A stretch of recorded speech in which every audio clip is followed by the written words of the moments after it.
దేవునికి స్తోత్రము. దేవుని పరిశుద్ధ నామమునకు మహిమ కలుగును గాక. ఆమేన్. అందరం ఒక మంచి స్తోత్రం చెబుదామా? జీవము కలిగిన దేవుడు, మన రక్షకుడైన యేసుక్రీస్తు వారి దివ్యనామమున అందరికీ వందనాలండి. ఒక లేఖన భాగం చదువుకుందాం. ఈనాటి ధ్యానాంశంగా పరిశుద్ధ గ్రంథం నుండి కొరింథీయులకు రాసిన మొదటి పత్రిక 12వ అధ్యాయం 4వ వచనం నేను చదువుతూ ఉన్నాను. దయచేసి ఆలకించండి, గమనించండి.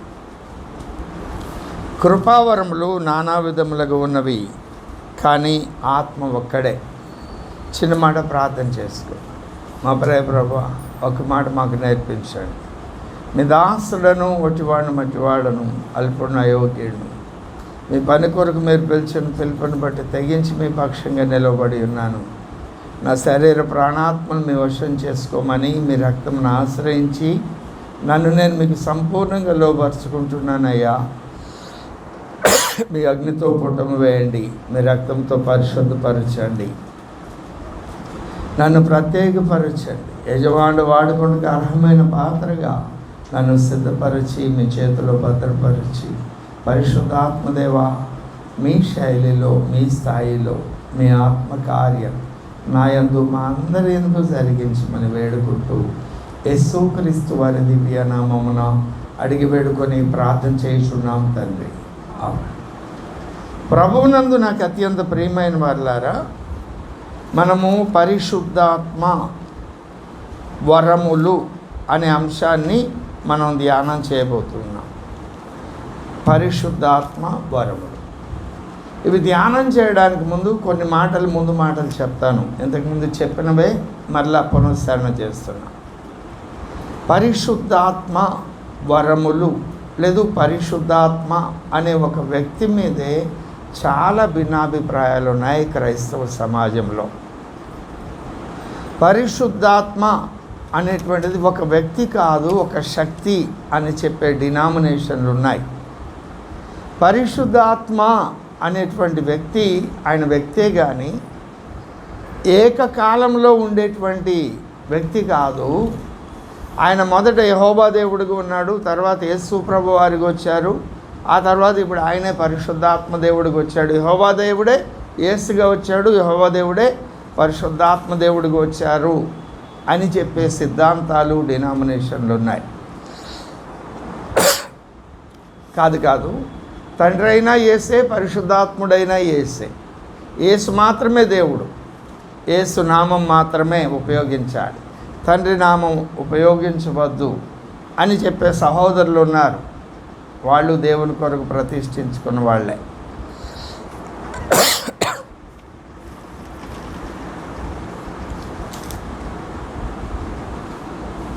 వాళ్ళు త్రియేకుడు కాదు, ముగ్గురు వేరువేరుగా ఉన్నారు అని చెప్పేటువంటి డినామినేషన్లు ఉన్నాయి. ఇలా పరిశుద్ధాత్మని గురించి అనేక భిన్నాభిప్రాయాలు ఉన్నాయి. తర్వాత పరిశుద్ధాత్మ దేవుడు ఇచ్చేటువంటి వరాలు, ఆయన వరాలు ఇస్తారు కానీ ఇప్పుడు ఇవ్వడం లేదు. అపోస్తలులు ఉన్నప్పుడే వరాలు ఇచ్చారు. ఎందుకనంటే అప్పుడు యూదా మతంలో నుండి క్రైస్తవ్యం ప్రారంభమైన దినాలు. క్రీస్తుని గురించి స్థిరపరచబడాలి అంటే వరాలు కావాలి కాబట్టి ఆనాడు అపోస్తలులకి ఇచ్చారు, ఇప్పుడు వరాలు లేవు అని చెప్పే ప్రియ సహోదరులు మన చుట్టూ ఉన్నారు క్రైస్తవ సమాజంలోనే. ఇలాగున అనేక భిన్నాభిప్రాయాలు క్రైస్తవ సార్వత్రిక సంఘంలో ఉన్నాయి. ఎందుకు ఇవి ఉన్నాయి అంటే వీటన్నిటిలో ఏకాభిప్రాయం మనం కలిగి ఉంటే, పరిశుద్ధ దేవుని గురించిన జ్ఞానము విషయంలో ఏకాభిప్రాయాన్ని కలిగి ఉంటే దేవుడు మన ద్వారా, క్రైస్తవ సార్వత్రిక సంఘం ద్వారా గొప్ప కార్యాలు చేస్తారు. కాబట్టి ఐక్యత లేకుండా చేయడానికి సాతాను తన వంతు పని తాను చేస్తున్నాడు. ఈ భక్త సమాజం కూడా ఆ బ్రదర్ ఆలోచన ఎందుకు కలిగి ఉన్నారు, ఈ బ్రదర్ ఎందుకు ఈ ఆలోచన కలిగి ఉన్నారు, ఒకటే దేవుడు కదా, ఇన్ని విధాలుగా చెప్పరు కదా, కాబట్టి అదేమిటో కూర్చొని మాట్లాడదాం అనే ఆసక్తి చాలామందికి లేదు. మాకు తెలిసింది కరెక్టు లేదా మా పెద్దలు చెప్పింది కరెక్టు అనేటువంటి అంశాలు, లేకుంటే ఎవరి వాదన వాళ్ళు చెప్పి ఇదే సరైన మార్గం అని చెప్తున్నారు.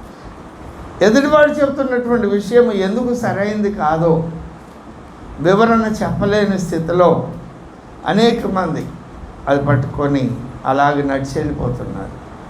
వెంబడించేవారు కూడా ఆలోచించట్లేదు, ప్రశ్నించట్లేదు, పరిశోధించట్లా. ఈ కారణం చేత జ్ఞానం లేని భక్తే ఈనాటి క్రైస్తవ సమాజం చేస్తుంది. ఈ విషయాల గురించి అనేక సార్లు నేను మీతో ప్రస్తావించాను. ఇప్పుడు సందర్భం కనుక ఫైనల్ స్టేట్మెంట్ చెప్తున్నాను.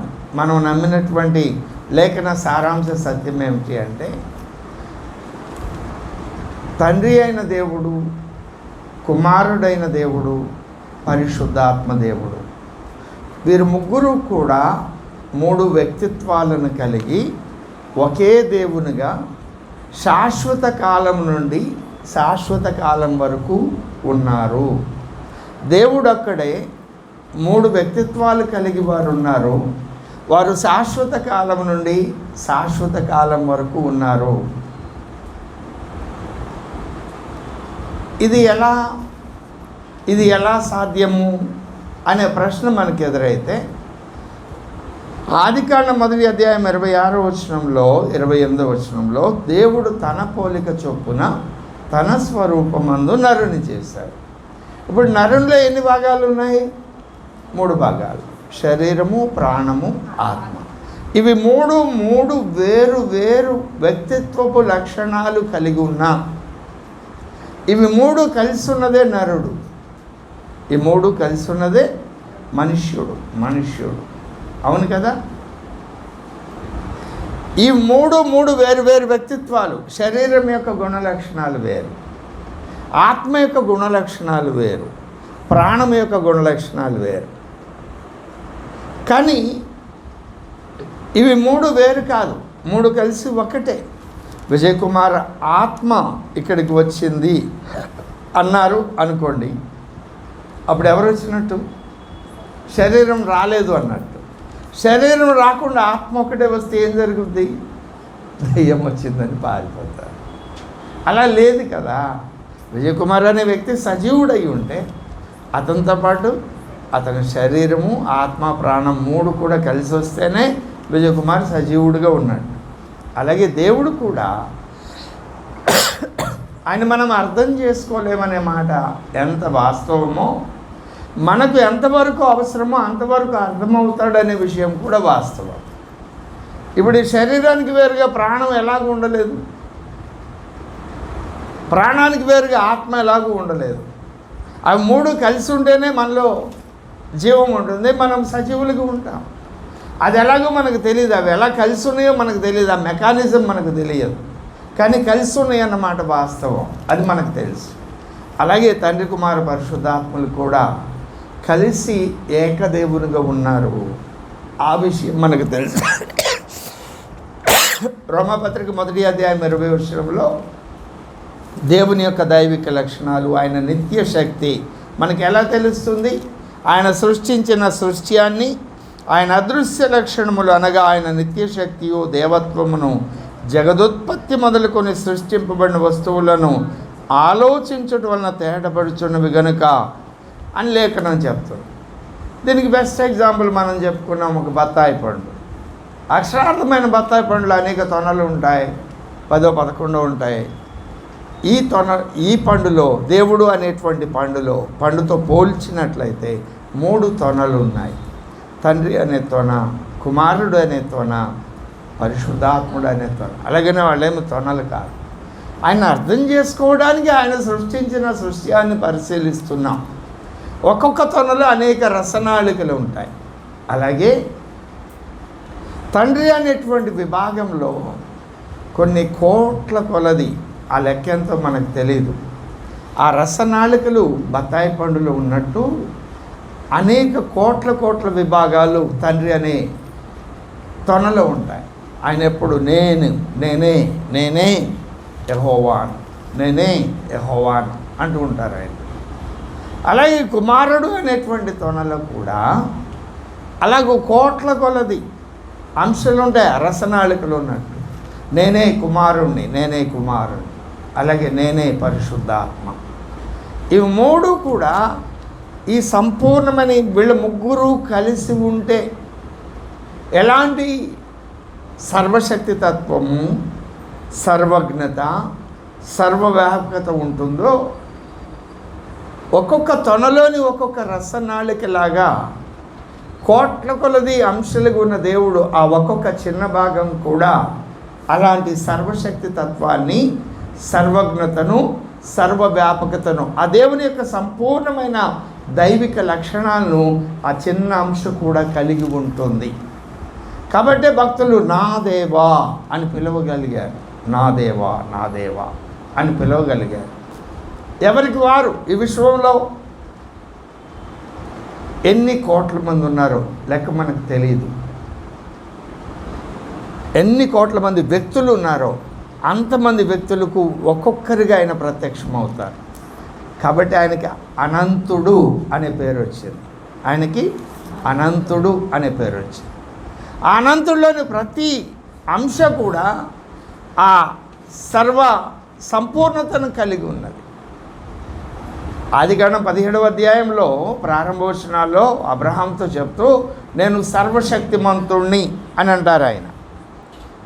అదే సమయంలో ఆయన దయాదాక్షిణ్యపూరుడు అంటుంది కీర్తన గ్రంథం. యెషయా గ్రంథం 45వ అధ్యాయంలో ఆయన తల్లి వలె మనకు కనపడుతున్నాడు. తల్లి నిన్ను మరచిన నేను నిన్ను మరువను. అంటే తండ్రి యొక్క లక్షణాలు, తల్లి యొక్క లక్షణాలు ఇవి రెండు కూడా ఆయనలో ఉన్నాయి. ఒక భక్తుడు ఇలాగ వర్ణిస్తాడు ఆయన్ని. ఆదికాండం 17వ అధ్యాయం ప్రారంభ వచనాన్ని ఇలాగ వర్ణిస్తాడు. సర్వశక్తిమంతుడు అంటే ఆయన స్తన్యములు కలిగిన సార్వభౌమాధికారం కలిగిన రాజు అని చెప్తాడు. అంటే ఇటు తల్లి మనసు ఉంది, అటు తండ్రి యొక్క సంపూర్ణత ఉన్నది అని భక్తుడు వివరించడానికి అలాగ చెప్పారు. కాబట్టి మనం ఏం నమ్ముతున్నాము? దేవుడు అనే మాటని మనం ఎలాగ నమ్ముతున్నాము? 3 వ్యక్తిత్వాలు కలిగిన వ్యక్తులు వారు వేరుగా ఉండలేదు, వారు కలిసి ఉన్నారు. వారు ఎప్పటి నుండి ఉన్నారు? శాశ్వత కాలం నుండి శాశ్వత కాలం వరకు ఉన్నారు. వారు ముగ్గురు ఐక్యత కలిగి ఉన్నారు. ఈ మాట ఎందుకు చెప్పాల్సి వస్తుంది అంటే, ఈ మాట విని క్రైస్తవేతర సహోదరులు కొందరు బ్రహ్మ, విష్ణు, మహేశ్వరులు వాళ్ళు కూడా త్రిమూర్తులు కదా అనే ప్రశ్నలు లేవనెత్తుతారు. వీళ్ళు కూడా అలాగేనా అని అడుగుతారు. కానీ దానికి దీనికి ఉన్న తేడా ఏమిటంటే వాళ్ళు కొట్టుకొని చచ్చారు. వీళ్ళు కొట్టుకోలేదు. బ్రహ్మ, విష్ణు, మహేశ్వరులు వాళ్ళ మధ్యలో చాలా యుద్ధాలు జరిగినాయని వారి గ్రంథాలు తెలియపరుస్తున్నాయి. వాళ్ళని తక్కువ చేయడమో తప్పుగా మాట్లాడడమో నా ఉద్దేశం కాదు. వారు వీరు ఒకటి కాదని చెప్పడానికి ఒక గుర్తు చెప్తున్నాను. వారి మధ్య పోరాటాలు, యుద్ధాలు జరిగినాయి. వారి మధ్య ఐక్యత ఉన్నట్లుగా మనం చూడం, కానీ వీరి మధ్య ఐక్యత ఉంది. వీరెప్పుడు ఒకరినొకరు విభేదించుకోవాలి. తండ్రి ఏం చెప్పాడు? కుమారుడు అదే చెప్పాడు. కుమారుడు శరీరధారికి వచ్చినప్పుడు నా తండ్రి చిత్తం నెరవేర్చడానికి నేను వచ్చాను, నా తండ్రి నన్ను పంపాడు అని ఆయన చెప్పారు. పరిశుద్ధాత్ముడు కూడా ఆయన వేటిని వినునో వాటినే మనకు తెలియపరుస్తారని యోహాను సువార్త 16వ అధ్యాయం 13వ వచనంలో మనం చూస్తాం. కాబట్టి వీళ్ళు ముగ్గురు ఐక్యతను కలిగి ఉన్నారు, ఏకత్వాన్ని కలిగి ఉన్నారు, ఒకే దైవ కార్యాన్ని చేస్తున్నారు. కాబట్టి పరిశుద్ధాత్ముడు అనే ఒక వ్యక్తిని గురించి మనం చెప్పాలి అంటే ఆయన గురించి మనం ఏం చెప్తాం? ఆయన ఒక వ్యక్తి, దైవత్రిత్వంలోని ఒక ప్రత్యేకమైన వ్యక్తిత్వం కలిగిన వ్యక్తి. తండ్రి కుమారునితో కలిసి ఉన్నారు. వారు ఎప్పటి నుండి ఉన్నారో ఈయన కూడా అప్పటి నుండి ఉన్నారు. వారు ఎప్పటి వరకు ఉంటారో ఈయన కూడా అప్పటి వరకు ఉంటారు. ఆయన ఆయన ఆయన మన కొరకు పనిచేస్తున్నారు, మన కొరకు పనిచేస్తున్నారు. ప్రభునందు నాకు అత్యంత ప్రియమైన మరలారా, ఆయన ఒక వ్యక్తి కాదు, శక్తి అంటుంది కదా క్రైస్తవ సమాజంలోని ఒక భక్తవర్గము. కానీ లేఖనాలు చాలా స్పష్టంగా చెబుతున్నాయి. యేసు ప్రభువారు పరిశుద్ధాత్మను గురించి ప్రస్తావించిన ప్రతిసారి యోహాను సువార్త 14వ అధ్యాయం 16, 17 వచనాలు, 26వ వచనం, 15వ అధ్యాయం 26వ వచనం, 16వ అధ్యాయం 8, 9 వచనాలు, 13వ వచనం, ఇలాగూ అనేక వచనాలు ఆయన ఆయన వచ్చినప్పుడు అని ప్రస్తావించారు, కానీ ఒక శక్తి అన్నట్లుగా అది అని ప్రస్తావించలేదు. పరిశుద్ధాత్ముడు ఒక వ్యక్తిగా లేఖనాలు మనకు సాక్ష్యం ఇస్తున్నాయి. ఒక బెస్ట్ ఎగ్జాంపుల్ చాలా స్పష్టంగా చెప్పబడినటువంటి దైవలేఖనము యెషయా ప్రవచన గ్రంథం 48వ అధ్యాయం 16వ వచనం చదవండి.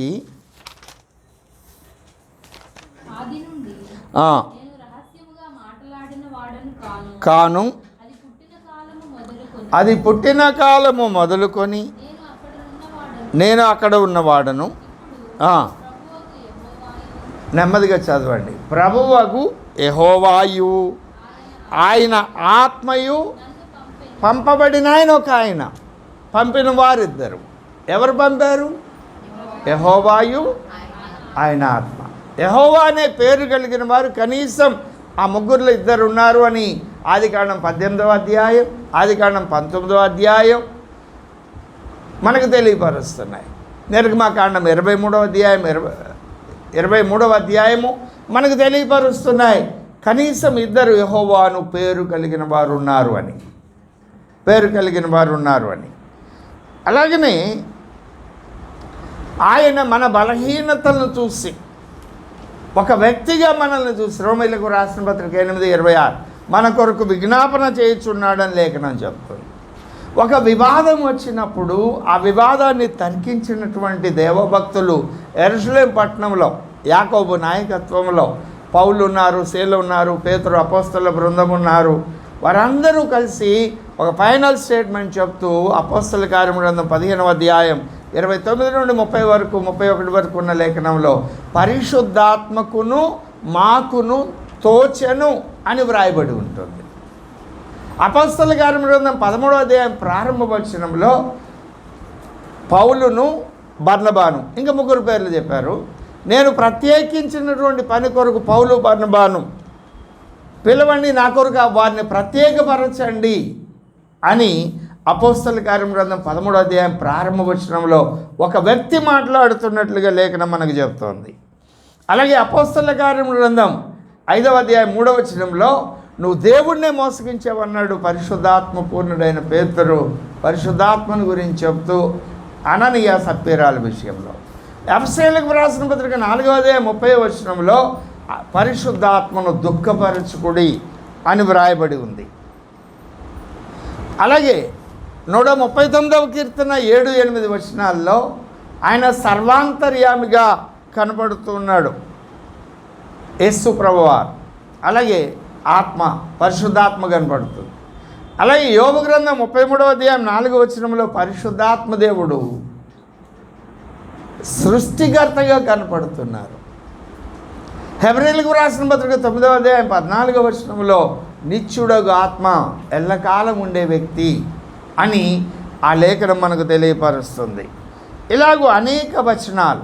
ఈ లేఖనాలన్నీ కూడా పేతురు రాసిన మొదటి పత్రిక 1వ అధ్యాయం 21వ వచనం పరిశుద్ధాత్మ దేవుడే ఆయా వ్యక్తులను తను వశం చేసుకొని వ్రాయించారు అని ఆ లేఖనాలు మనకు తెలియపరుస్తున్నాయి.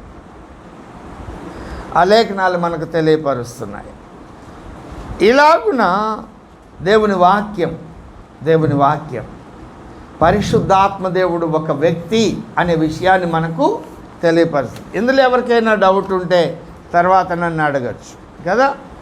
ఎందుకు పరిశుద్ధాత్మ దేవుడు ఎందుకు వచ్చారు, మనం ఆయన గురించి ఎందుకు తెలుసుకోవాలి అంటే, మొట్టమొదటి విషయం నిన్ను సృష్టించిన సృష్టికర్త అయిన దేవుణ్ణి తెలుసుకోవాలన్నా పరిశుద్ధాత్మ దేవుడే సహాయం చేయాలి. అదేమిటండి, మత్తయి సువార్త 11వ అధ్యాయం 27వ వచనంలో తండ్రి కాక కుమారుడిని ఎవరు ఎరగరు, కుమారుడే తండ్రిని ఎరిగి ఉన్నాడు, తండ్రిని కుమారుడు ఎవరికి బయలుపరచను ఉద్దేశించునో వారికి మాత్రమే తండ్రిని గురించి తెలుస్తుంది, కుమారుని గురించి తెలుస్తుంది అనే లేఖనం ఉంది కదా. అని అంటే ప్రభువైన యేసుక్రీస్తు వారి దగ్గరికి నిన్ను తీసుకువెళ్ళాలన్నా పరిశుద్ధాత్ముడే కావాలి. పరిశుద్ధాత్ముడు నిన్ను యేసు దగ్గరికి తీసుకువెళితే యేసు తండ్రి యొక్క ఆలోచనను, గుణ లక్షణాలు మనకు తెలియపరుస్తారు. కాబట్టి ఇది పరిశుద్ధాత్మ యొక్క అత్యవసరమైనటువంటి విషయం. మనల్ని సృష్టించిన దేవుని గురించి మనం తెలుసుకోవాలంటే పరిశుద్ధాత్మ దేవుడు మనకు కావాలి. మనం దేవుని గురించి తెలుసుకుంటే దేవుడు మన గురించి ఆయన ఏమనుకుంటున్నాడు, మన గురించి ఆయన ఏం చేయాలనుకుంటున్నాడు. రోమీయులకు వ్రాసిన పత్రిక 8వ అధ్యాయం 28 నుండి 31 వరకు ఉన్న లేఖన భాగం చూస్తే మనల్ని ఆయన సారూప్యంలోనికి మార్చాలి అని ఆయన తన సంకల్పాన్ని తెలియపరిచాడు. ఎఫెసీయులకు వ్రాసిన పత్రిక 4వ అధ్యాయం 11, 12లో క్రీస్తుకు కలిగిన సంపూర్ణతకు సమానమైన సంపూర్ణత మీరు పొందుకోవాలి అని చెప్పాడు. ఇది దేవుని యొక్క ప్రణాళిక. ఈ ప్రణాళిక నెరవేర్పు కొరకు దేవుడు మనకి ఏమేం చేశాడు అంటే, పేతురు వ్రాసిన 2వ పత్రిక 1వ అధ్యాయం 4వ వచనం ప్రకారం ఆయన వాగ్దానాలు ఇచ్చారు. అత్యధికములు అమూల్యములైన వాగ్దానాలు ఎందుకు ఇచ్చారు? మనము దేవ స్వభావం పొందుకోవాలని. వాగ్దానాలే కాదు, దేవుడు ఆజ్ఞలు కూడా ఇచ్చాడు. అవునా? ఆజ్ఞలు కూడా ఇచ్చాడు. రోమీయులకు వ్రాసిన పత్రిక 9వ అధ్యాయం 3-4 వచనాల్లో అర్చనాచారాదులు, వాగ్దానాలు, ఆజ్ఞలు, ధర్మశాస్త్రం ఇవన్నీ కూడా యూదులవి అన్నాడు. గలతీయులకు వ్రాసిన పత్రిక 3వ అధ్యాయం 16వ వచనంలో అబ్రహాము పొందిన వచనం ఆత్మ ద్వారా మనం పొందుకోవాలి అన్నాడు కదా. ఈ ఆజ్ఞలన్నింటినీ క్రోడీకరించే ధర్మశాస్త్రం యొక్క ఆజ్ఞలన్నీ మనకి ఇవ్వలేదు, కానీ ప్రభువైన యేసుక్రీస్తు వారి లోకంలోనికి వచ్చి ఆయన ధర్మశాస్త్రమునకు సమాప్తి చేయడం ద్వారా మనకు ఒకే ఒక ఆజ్ఞ ఇచ్చారు 2 కోణాల్లో. ఏమిటి ఆజ్ఞ? మత్తయి సువార్త 22వ అధ్యాయం 36, 37, 38 వచనాల్లో నీ పూర్ణాత్మతో, పూర్ణ హృదయంతో, పూర్ణ శక్తితో, తర్వాత వచనాల్లో పూర్ణ బలంతో, పూర్ణ వివేకంతో, పూర్ణ జ్ఞానంతో నీ ప్రభువుకు దేవుణ్ణి ప్రేమించాలి. అలాంటి ఆజ్ఞే నీ పొరుగు అన్నీ. ఈ ఒక్క ఆజ్ఞ మనకిచ్చారు. ఆ ఆజ్ఞ మనం స్వతంత్రించుకొని ఆజ్ఞను నెరవేర్చాలన్నా మనకు పరిశుద్ధాత్ముడు కావాలి. దేవ స్వభావం పొందుకోవడానికి వాగ్దానాలు, మన కొరకైన వాగ్దానాలు ఏమిటో తెలుసుకొని ఆ వాగ్దానాల నెరవేర్పును మనం పొందాలన్నా పరిశుద్ధాత్మ దేవుడు కావాలి. ఆజ్ఞలు ఏమిటో తెలుసుకొని ఆజ్ఞ నెరవేర్చాలి అన్నా మనకు పరిశుద్ధాత్మ దేవుడు కావాలి. అంతేకాదు ఆయన వరాలు కూడా ఇచ్చాడు. ఆయన పరిశుద్ధాత్మ వరములు కూడా ఇచ్చారు. ఆ వరములు ఎన్ని ఇచ్చారంటే నమోదు చేయబడినవి 21 లేదా 22. మనం చదివిన లేఖన భాగంలో కృపావరములు నానా విధములుగా ఉన్నవి, కానీ ఆత్మ ఒక్కడే అన్నాడు. ఈ వరముల గురించి క్రొత్త నిబంధన గ్రంథంలో ఎక్కడెక్కడ వ్రాయబడి ఉంది అంటే, కొరింథీయులకు రాసిన 1వ పత్రిక 12వ అధ్యాయం 7 నుండి 10 వచనాలు, కొరింథీయులకు రాసిన 1వ పత్రిక 12వ అధ్యాయం 28వ వచనం, రోమీయులకు రాసిన పత్రిక 12వ అధ్యాయం 6 నుండి 10 వచనాలు, 3 రెఫరెన్సులు చెప్పాను. 4వ రెఫరెన్సు ఎఫెసీయులకు రాసిన పత్రిక 4వ అధ్యాయం 11 నుండి 13 వరకు ఉన్న లేఖన భాగం, లేదు 13 ఒకటే. ఆ తదుపరి పేతురు రాసిన 1వ పత్రిక 4వ అధ్యాయం 1 నుండి కొన్ని వచనాలు. ఈ 5 రెఫరెన్సుల్లో దేవుడు మనకిచ్చిన కృపావరాలను గురించి వ్రాయబడ్డాయి. వీటన్నిటిని మనము ఒక ఆర్డర్లో లిస్ట్ అవుట్ చేస్తే అవి 21 లేదా 22 కృపావరాలుగా మనకు కనపడతాయి. రైట్. ఈ కృపావరాలను అనేక విధాలుగా వర్గీకరించారు. స్థూలంగా మొదటి వర్గీకరణ 2 విధాలుగా వర్గీకరించారు. ఒకటి శక్తి రూపకమైన కృపావరాలు, ఒకటి శక్తి రూపకమైన కృపావరాలు, 2 వ్యక్తి రూపకమైన కృపావరాలు. వ్యక్తి రూపకమైన కృపావరాలు.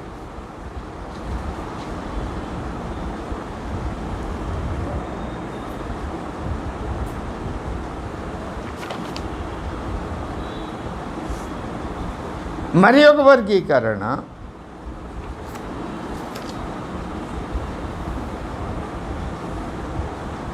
ప్రభుతో సంభాషించేటువంటి కృపావరాలు.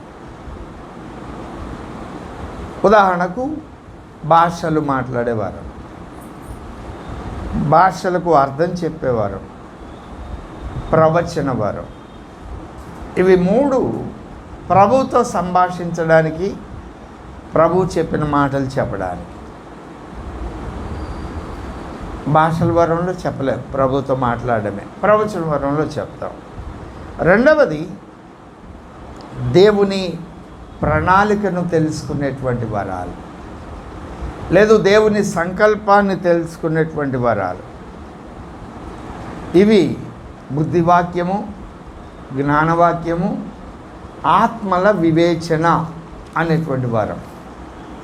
వివేచన అనే వరం. ఈ 3 వరాలు దేవుని యొక్క సంకల్పాన్ని ఒక వ్యక్తి పట్ల, లేదు దేవుని యొక్క సార్వత్రిక సంఘం పట్ల, లేదు మానవజాతి అంతటి పట్ల, లేదు విశ్వం పట్ల ఆయన యొక్క సంకల్పం ఏమిటో తెలుసుకోవడానికి బుద్ధివాక్యము, జ్ఞానవాక్యము, వివేచన అనే వరాలు కావాలి. మూడవదిగా ప్రభు యొక్క శక్తిని బయలుపరిచేటువంటి వరాలు, ప్రభు యొక్క శక్తిని వెల్లడి చేసేటువంటి వరాలు. స్వస్థత వరము, విశ్వాసము అనే వరము, అద్భుతాలు చేసే వరం. ఈ వరాలు ప్రభు యొక్క శక్తిని ప్రత్యక్షంగా వెల్లడి చేయడానికి మన కొరకు ఇవ్వబడ్డాయి.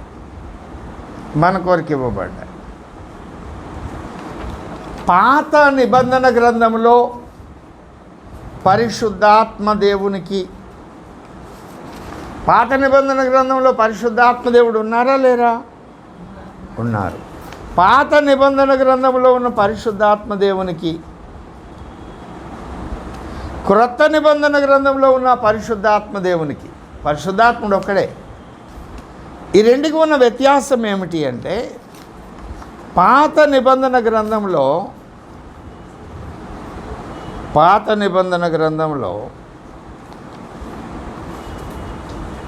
పరిశుద్ధాత్మ దేవుడు ఆయా వ్యక్తుల మీదకి వచ్చి దైవకార్యం నెరవేర్చి వెళ్ళిపోయేవారు అని చెప్పాం.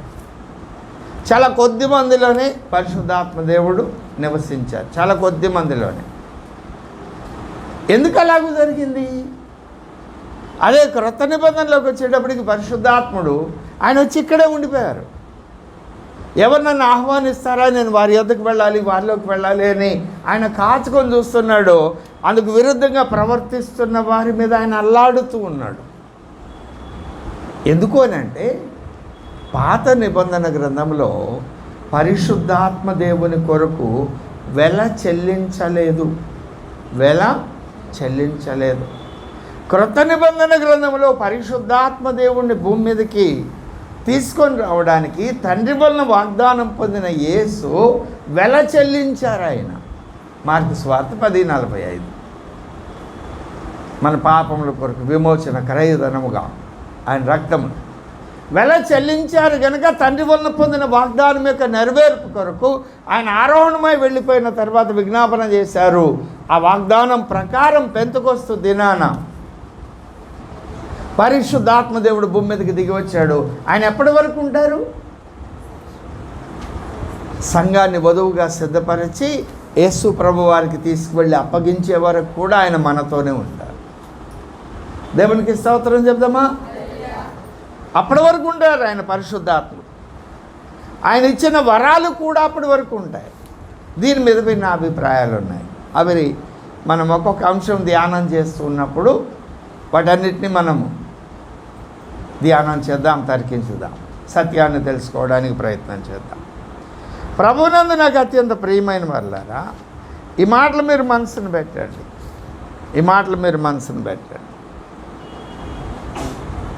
ఇవి ఎలాగూ అనుగ్రహించబడుతున్నాయి?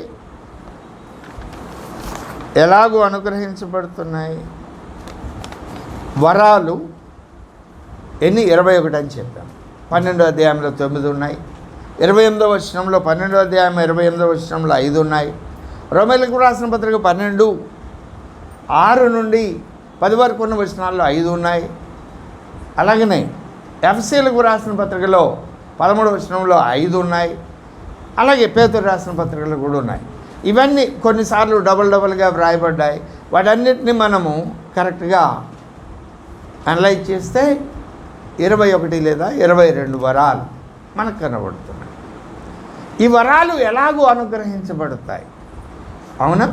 ఎలాగూ అనుగ్రహించబడతాయంటే దేవుడు ఇచ్చేటువంటి విధానం ఏమిటి అని చెప్తున్నా. మనం పొందుకునే విధానం కాదు, ఇచ్చేటువంటి విధానం. మొట్టమొదటిగా కొరింథీయులకు రాసిన మొదటి పత్రిక 11వ అధ్యాయం 23వ వచనం.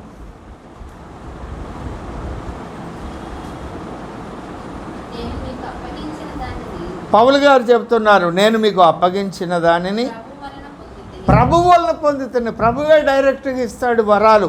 ఇది మొదటి విభాగం. గలతీయులకు రాసిన పత్రిక 1వ అధ్యాయం 12వ వచనం.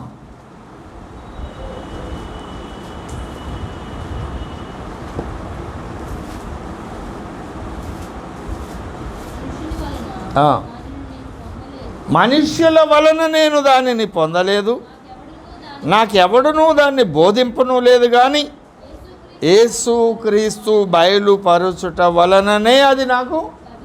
అది పౌలు గారి యొక్క సాక్ష్యం. దేవుని వలన వరాలు పొందుకోవడం ఇదొక ఉన్నతమైన అనుభవం. పాత నిబంధన గ్రంథంలో ఇర్మియా ప్రవచన గ్రంథం 1వ అధ్యాయం 5వ వచనం.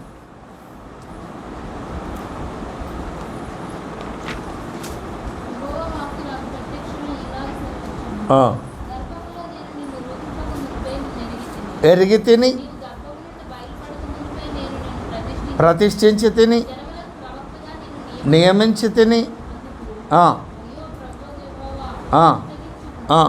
నేను బాలుడనే శక్తి చాలదని నేననగా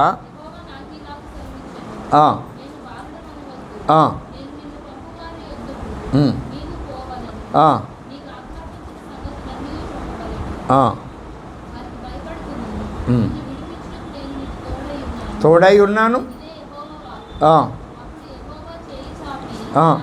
నా నోరు ముట్టి ఇలాగూ సెలవిచ్చెను, ఇదిగో నేను నీ నోట నా మాటలు ఉంచి ఉన్నాను. ఇప్పుడు ఇర్మియా గారిని ఎవరు పిలిచారు? పిలిచాడు.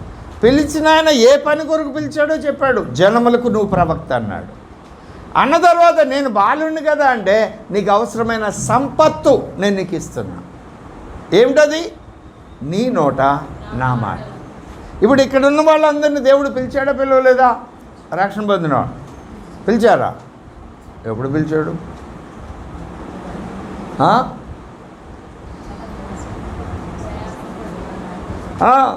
ప్రయాసపడి భారం మోసుకుంటున్న సమస్తమైన జనాంతికంగా పిలిచాడు. కొందరిని వ్యక్తిగతంగా కూడా పిలుస్తాడు. అవునా?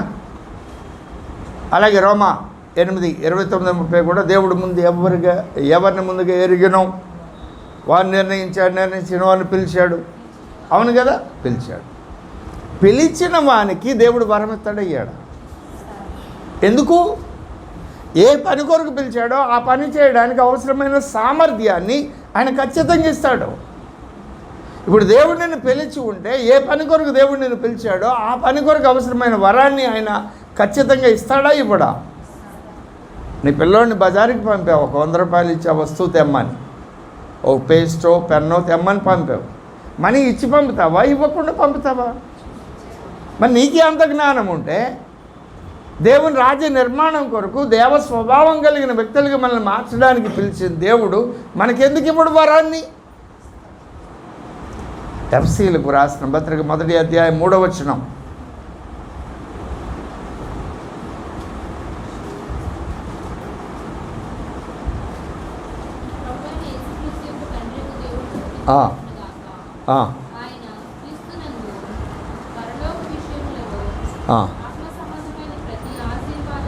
ఆత్మ సంబంధమైన ప్రతి ఆశీర్వాదమును మనకు అనుగ్రహించును అనుగ్రహించను. పాస్ట్ టెన్సా, ప్రజెంట్ టెన్సా, ఫ్యూచర్ టెన్సా? Past tense. జరిగిపోయింది, ఇచ్చేసాడు ఆయన. ఆత్మ సంబంధమైన వరాలు. అలాగే కృపావరాలని గురించి కూడా ఇక్కడ చెప్తూ, నీ నోట నా మాట ఉంచుతాను, నువ్వు భయపడు మాకు, నేను నీకు తోడుగా ఉంటాను. రైట్. ఇప్పుడు వరాలు దేవుడు ఎలా ఇస్తారు అంటే, మొదటి విషయం ఏం చెప్పాను, ఆయనే స్వయంగా ఇస్తారు అని 3 రిఫరెన్సులు చూపించాడు. ఇంకొక విధానం, తిమోతికి వ్రాసిన 2వ పత్రిక 1వ అధ్యాయం 6వ వచనం.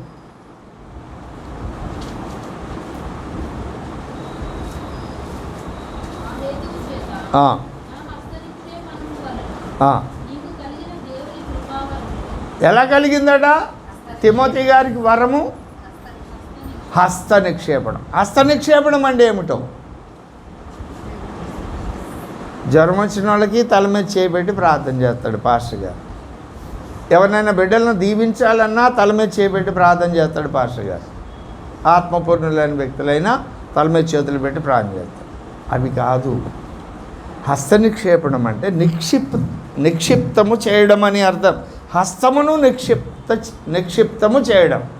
హస్తము అంటే ఏమిటి? యెహోవా హస్తము, యెహోవా బాహువు అంటే అర్థం ఏమిటి? ఆ డాక్టర్ గారి హస్తవాసి మంచిదండి, అవే మందులు వేరే వాళ్ళు ఇచ్చారు కానీ వర్కౌట్ అవ్వాల. ఈ డాక్టర్ గారు అవే మందులు ఇచ్చాడు కానీ వెంటనే తగ్గిపోయిందండి, ఆయన హస్తవాసి మంచిదే అండి అంట. ఆకాశవాసి అంటే ఆకాశంలో నివసించేవాడు, అవునా? అరణ్యవాసి అంటే అరణ్యంలో నివసించేవాడు. హస్తవాసి అంటే అర్థం ఏమిటి? అతని హస్తంలో ఏదో వసిస్తుంది, అవునా? అది స్వస్థత కావచ్చు, అది ఏదైనా మేలు కావచ్చు, ఆయన చేయి తగిలితే మేలు కలుగు. అలాగే హస్త నిక్షేపణము అంటే, ఏ దైవ సేవకుడైతే హస్త నిక్షేపణం చేయాలని పూనుకున్నాడో ఆ దైవ సేవకుని యొక్క పిలుపు, ఆ దైవ సేవకుని యొక్క దర్శనము, భారము. పిలుపు దర్శనం అని ఒకటి కదా. భారం అంటే ఏ పిలుపుని కలిగి ఉన్నాడో ఆ పిలుపు ఏ భారాన్ని కలిగి పనిచేస్తున్నాడో ఆ దర్శనము, ఆ భారము కలిగి ఎవరైతే ఆ దర్శనాన్ని, భారాన్ని అర్థం చేసుకొని ఆ దర్శనం ప్రకారం వారు కూడా సేవకునితో కలిసి పనిచేయడానికి ఇష్టపడుతున్నారో అలాంటి వారి మీద ఆ దైవ సేవకుడు తన చేతి నుంచితే ఆ చెయ్యి తల మీదకి కాదు, తల లోపలికి వెళుతుంది. ఈ దర్శనం నెరవేర్పు కొరకు దేవుడు ఇతనికి వరాలు ఇచ్చాడు కదా, కొన్ని సామర్థ్యాలు ఇచ్చాడు కదా, కొన్ని తలాంతులు ఇచ్చాడు కదా. వృద్ధుడిని అయిపోతున్నా, పెద్దవాడిని అవుతున్నా, నా తదుపరి ఒక తరాన్ని నేను సిద్ధపరచాలి. నాకు అప్పగింపబడిన పని నెరవేర్చడానికి సిద్ధపరచబడిన వ్యక్తులకు నేను ఏ అభిషేకాన్ని కలిగి ఉన్నానో, ఏ వరాలు కలిగి ఉన్నానో అది నేను వారికి అందించాలి. ఈ వ్యక్తి యొక్క భారం స్వీకరించడానికి ఆ వ్యక్తి కూడా ఆ దర్శనాన్ని కలిగి ఉంటే అప్పుడు ఆ వ్యక్తి యొక్క తల మీద ఆ దర్శనం భారం కలిగిన దైవ సేవకుడు హస్తాన్ని నిక్షిప్తం చేస్తే ఆయనలోని దైవిక శక్తి ఆ తల లోపలికి వెళుతుంది. చాలామంది మీకు అందరికీ అభిషేకం ఇస్తున్నాం, పొద్దున్నే వచ్చేయండి, అడావుడిగా కొత్త బట్టలు వేసుకొని వెళ్ళిపోతారు. అభిషేకం ఇచ్చేవాడిని దర్శనం ఏమిటో భారం ఏమిటో వీళ్ళకి తెలియదు. పెద్ద సేవకుడు అండి, హైదరాబాద్ నుండి వస్తున్నాడు, అమెరికా నుండి వస్తున్నాడు, మళ్ళీ రాడు. ఆయన వచ్చి వెళ్తే ఆయన మళ్ళీ ఇప్పుడు రాడు, కాబట్టి మాకు అవకాశం దొరికింది, మేము వెళ్ళి ఆ సేవకుడి దగ్గర అభిషేకం తీసుకున్నామండి అని చెప్తారు.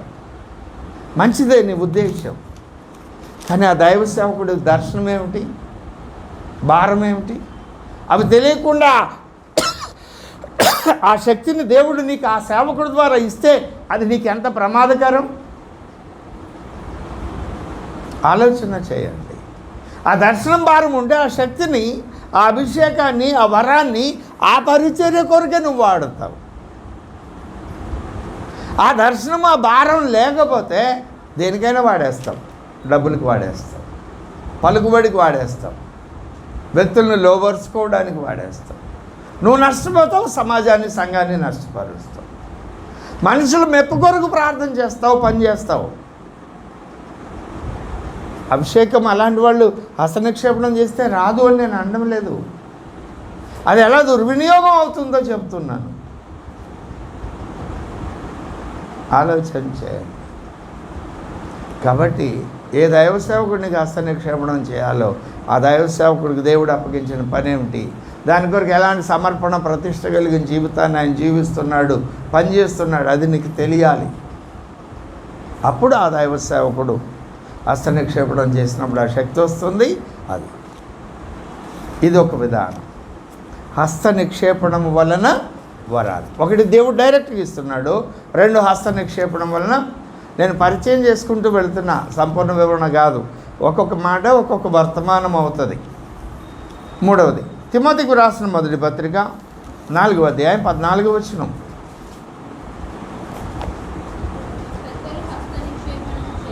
చేయగా ప్రవచన మూలమున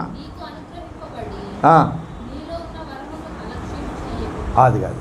ఈ వరాలు ఎలాగొచ్చినాయి? తల మీద చేతులు పెట్టి ప్రార్థన చేస్తూ దైవ సేవకుడు కొన్ని మాటలు పలుకుతాడు.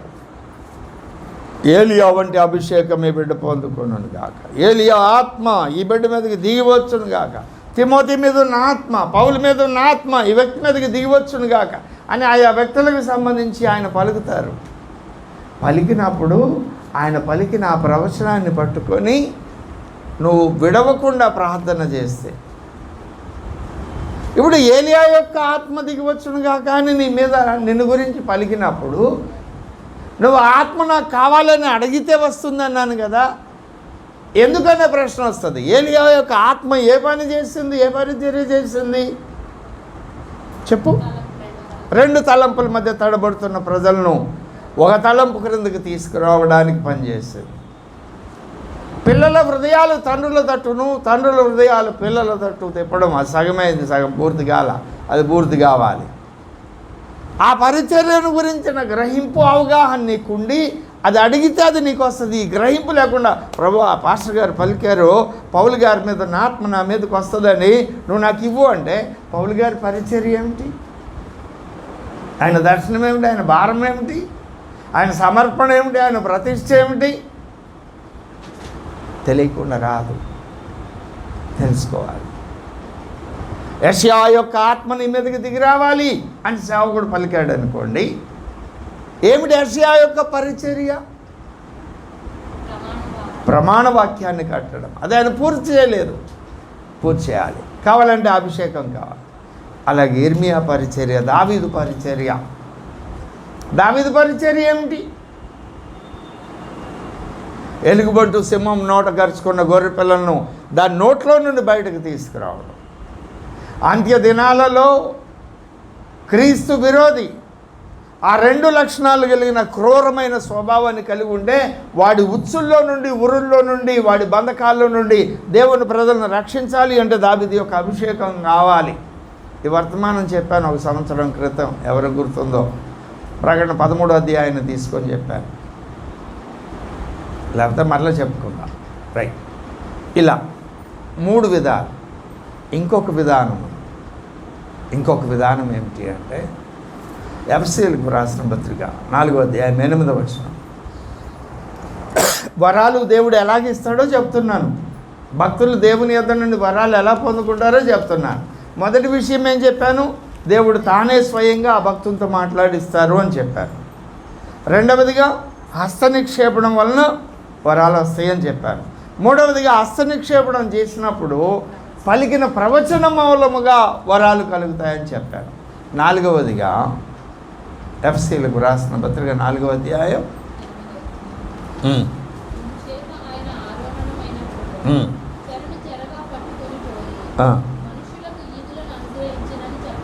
అది మనుషులకు ఈవులన్న గిఫ్ట్లన్న ఒకటే కదండి. చెరను చెరగా పట్టుకొని పోయి మనుషులకు ఈవులను ఇచ్చాడట. చెర అంటే ఏమిటి? పరిశుద్ధులు, ప్రభు కొరకు జీవించిన పరిశుద్ధులు ప్రభువునందు నిద్రించి విశ్రాంతి తీసుకునే స్థలం పేరు చెర. ఆ చెర క్రీస్తు శిలువయజ్ఞం చేయకముందు ఎక్కడుంది? పాతాళంలో ఉంది. యేసు శిలువలో మరణించినప్పుడు ఆయన పాతాళానికి వెళ్ళి ఆ చెర మొత్తాన్ని తీసుకొని ఎక్కడికి వెళ్ళాడు? కొరింథీయులకు రాసిన 2వ పత్రిక 12వ అధ్యాయం 3 నుండి 5 వచనాల్లో 3వ ఆకాశానికి వెళ్ళి అక్కడ పెట్టాడు పరదైసు. ఆ మాట ఇక్కడ ఎఫెసీయులకు రాసిన పత్రికలోనే మనం చూస్తాం. చూడండి 4వ అధ్యాయం 9వ వచనం. అనగా ముందుగా అవరోహణమయ్యాడు అని అర్థం. అవరోహణమైన భూమి యొక్క క్రింది భాగాలకు దిగి వెళ్ళానని అర్థమిచ్చుచున్నది కదా. దిగినవాడు తానే సమస్తం నింపునట్లు ఆకాశ మండలములు అన్నిటికంటే మరి పైకి ఆరోహణమైన వాడు అయి ఉన్నాడు. వెళ్ళినప్పుడు ఏం చేశాడు? కొరింథీయులకు రాసిన 2వ పత్రిక 12 ప్రకారం ఆ పరదైస్సును తీసుకువెళ్ళి 3వ ఆకాశంలో పెట్టారు ఆయన. అవునా? ఇప్పుడు ఆ చెరలో ఉన్న వాళ్ళ దగ్గర నుండట ఏమన్నారు ఇక్కడ 8వ వచనంలో? మనుషులకు ఈవుల్ని ఇస్తున్నాడట చెరను పట్టుకెళ్ళి. ఆ మాట ఎందుకు ప్రస్తావించాడు అంటే 68వ కీర్తన 18వ వచనం.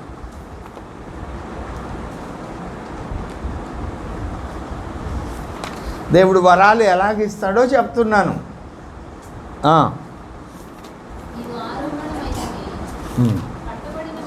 ఆరోహణమైతే అదే టాపిక్, అదే సందర్భం చెప్తున్నారు అయ్యా. పట్టబడిన వారిని చెరపట్టుకొని, చెరను గురించే చెప్తున్నారు. చెరలు ఎవరున్నారు? క్రీస్తుకు ముందు ప్రభునందు నిద్రించినటువంటి పరిశుద్ధుల సమాజం ఉన్నది. మనుష్యుల చేత ఇప్పుడు చనిపోయిన వారి శరీరాలు ఉంటాయా? ఆత్మ కదా ఉండేది. ఆత్మ ఉన్నప్పుడు వీళ్ళ దగ్గర దేవుడే కానుకలు తీసుకున్నాడు. దేవుడికి ఇవ్వడానికి వీళ్ళ దగ్గరే కానుకుంది. ఉదాహరణకు దావీదు గారు చనిపోయారు, యెషయా గారు చనిపోయారు, ఇర్మియా గారు చనిపోయారు. వాళ్ళ ఆత్మలో చెరలో ఉన్నాయి. ఆత్మ దాన్ని దయచేసిన వాని యొద్దకు ప్రసంగి 12:7. ఇప్పుడు ఆత్మ దగ్గర ఏ కానుక తీసుకున్నాడు ఆయన? ఇవ్వడానికి ఆత్మల దగ్గర ఏ కానుక ఉన్నది? ప్రశ్న అర్థమైందా? ఏమర్థం? ఏ కానుక ఉంది అంటే వారు భూమి మీద నివసించినప్పుడు దేవుని పని చేయడానికి ఇర్మియాకి ఏ అభిషేకం ఇచ్చాడు? దేవుడు ఇచ్చాడా? ఇందాక చదివాం కదా. అలాగే యెషయాకు కూడా అభిషేకం ఇచ్చాడు కదా. అలాగే భక్తులందరికీ ఇచ్చారు కదా. వాళ్ళు చనిపోయినప్పుడు ఆ అభిషేకం వారి తలల మీదే ఉంది, ఆత్మల యొక్క తలల మీదే ఉంది. అక్కడ వారు దేవుని పని చేయడానికి ఏ పని లేదు కాబట్టి వారి తలల మీద ఉన్న అభిషేకం ఖాళీగానే ఉంది. కాబట్టి ఇప్పుడు ఏం చేశాడు? క్రొత్త నిబంధన గ్రంథంలో ఏ వ్యక్తి అయితే 2 తలంపుల మధ్య తడబడుతున్న ప్రజలు తనతో ఉన్నారో, అయ్యా వీరిని ఒక తలంపు క్రిందకి తీసుకురావాలి, నాకు ఏలియా యొక్క ఆత్మ, ఏలియా యొక్క శక్తి నాకు కావాలి అని అడిగితే ఏలియా తల మీద ఉన్న అభిషేకాన్ని తీసుకొని అడిగినటువంటి వ్యక్తికి అభిషేకాన్ని ఇస్తున్నాడు ఆయన. దేవునికి స్తోత్రం చెప్దామా? ఈ ప్రక్రియ బాప్తిస్మమిచ్చు యోహానుతో ప్రారంభమైంది. జ్ఞాపకమైన వచనాలు యోహాను సువార్త 1వ అధ్యాయం.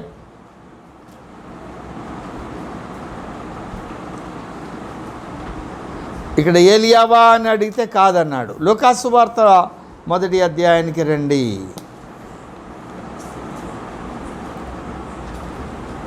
14 నుండి.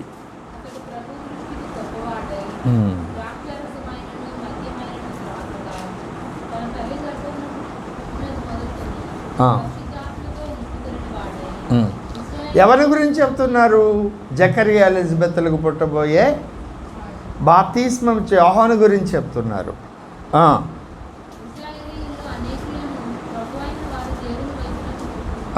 మరియు అతడు తండ్రుల హృదయములను పిల్లల తట్టునకును అబిధేయులను నీతిమంతుల జ్ఞానమును అనుసరించుటకును త్రిప్పి ఆయత్తపడి ఉన్న ప్రజలను సిద్ధపరచడానికి. ఎవరిని పడతాడని కాదు. ఏమి గలవాడై? మొట్టమొదటిసారి ఇక్కడ కనపడుతుంది ఆ ప్రక్రియ. దీని గురించిన ప్రవచనము మలాకీ ప్రవచన గ్రంథం 4వ అధ్యాయం చివరి 2 వచనాల్లో ఉంటుంది. ఏలియాను మీ యొద్దకు పంపుతా. ఏలియా మరలా వస్తాడని చెప్పారు కదా. ఏలియా ఎలాగ వస్తాడు? ఏలియా రాడు, కానీ ఏలియా యొక్క ఆత్మయు శక్తియు వస్తుంది. అలాగే ఆ పరంపర అక్కడ ప్రారంభమైంది. ప్రభువు రాకడ సమయంలో 2 సాక్షులు ఉన్నారే, ఆ ఇద్దరు సాక్షుల మీద కూడా ఏలియా యొక్క ఆత్మశక్తి ఒకళ్ళ మీద ఉంటుంది, మోషే యొక్క ఆత్మశక్తి ఇంకొకళ్ళ మీద ఉంటుంది. అలాంటి వారు అనేక కోట్ల మంది తయారవుతారు, ఏలియా యొక్క ఆత్మశక్తి కలిగిన వాళ్ళు. అలాంటి వారు మన సంఘంలో కూడా లేపబడతారు. అవునా? ఈ విధంగా అభిషేకం ఇవ్వబడదు. అర్థమైందా? ఎన్ని విధాలుగా ఇస్తాడు దేవుడు అభిషేకం? మొదటిది ఆయనే స్వయంగా, రెండవది పెద్దల హస్త నిక్షేపణం వలన, మూడవదిగా హస్త నిక్షేపణం చేసినప్పుడు కలిగిన ప్రవచనం ద్వారా, నాలుగవదిగా పరిచర్య కొరకు ఆయా వ్యక్తులు అయ్యా నాకు ఈ అభిషేకం కావాలి అని అడిగినప్పుడు ఆ పని పట్ల భారం కలిగి ప్రభు వారికి కూడా ఒంటరిగా వాళ్ళు ప్రార్థన చేసినప్పుడు దేవుడు వారికి ఇస్తారు. ఈ 4 విధాలుగా ఇస్తారు. ఇప్పుడు చెప్పండి, వరాలు ఎన్నని చెప్పుకున్నాం? 20 కంటే ఎక్కువ. అవన్నీ ఇస్తారా? అన్ని వరాలు ఇస్తారా? కొన్ని ఇస్తారా? ఈరోజు మనము వరములను గురించిన పూర్వాపరాలు, ఆ నేపథ్యాన్ని మనం ధ్యానం చేస్తున్నాం. వరాల గురించి ధ్యానం చేయడంలా, వరాల గురించి దేవుని చిత్తమైతే తదుపరి తరగతిలో మనం ధ్యానం చేయబోతున్నాం. 12వ అధ్యాయము కొరింథీయులకు రాసిన మొదటి పత్రిక ప్రారంభోచనం చూడండి.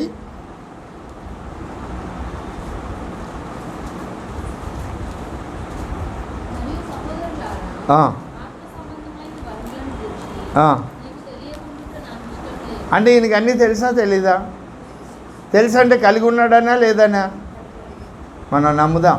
అక్కడ డైరెక్ట్ స్టేట్మెంట్ ఏది లేదు, కానీ పౌలు గారు అన్ని వరాలను గురించి ఆయన ఎరిగి ఉన్నారు కనుక అన్ని వరాల గురించి ఆయన రాజ్యం. ఒకవేళ ఆయనకి తెలియకపోయినా పరిశుద్ధాత్ముడు ఆయన వశం చేసుకొని రాయించాడు, తర్వాత అయినా ఆయన గారు.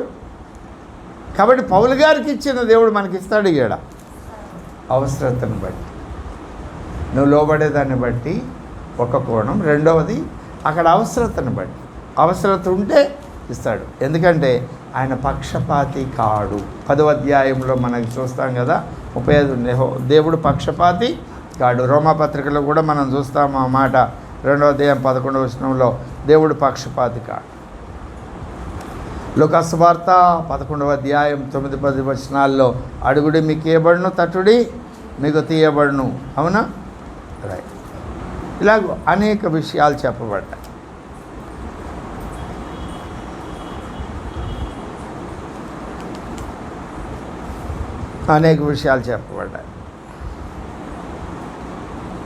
ఇప్పుడు వరాలు ఎందుకు ఇస్తున్నారు ఆయన? అందరి ప్రయోజనం. ఏమిటా ప్రయోజనం? 12వ అధ్యాయము 7వ వచనమా?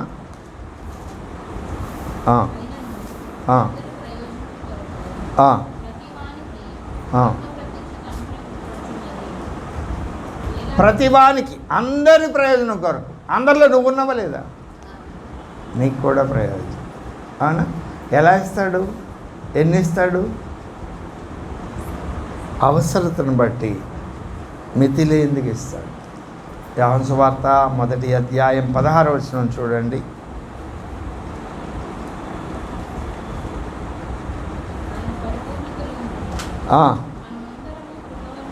కృప వెంబడి కృప, కృప వెంబడి కృప.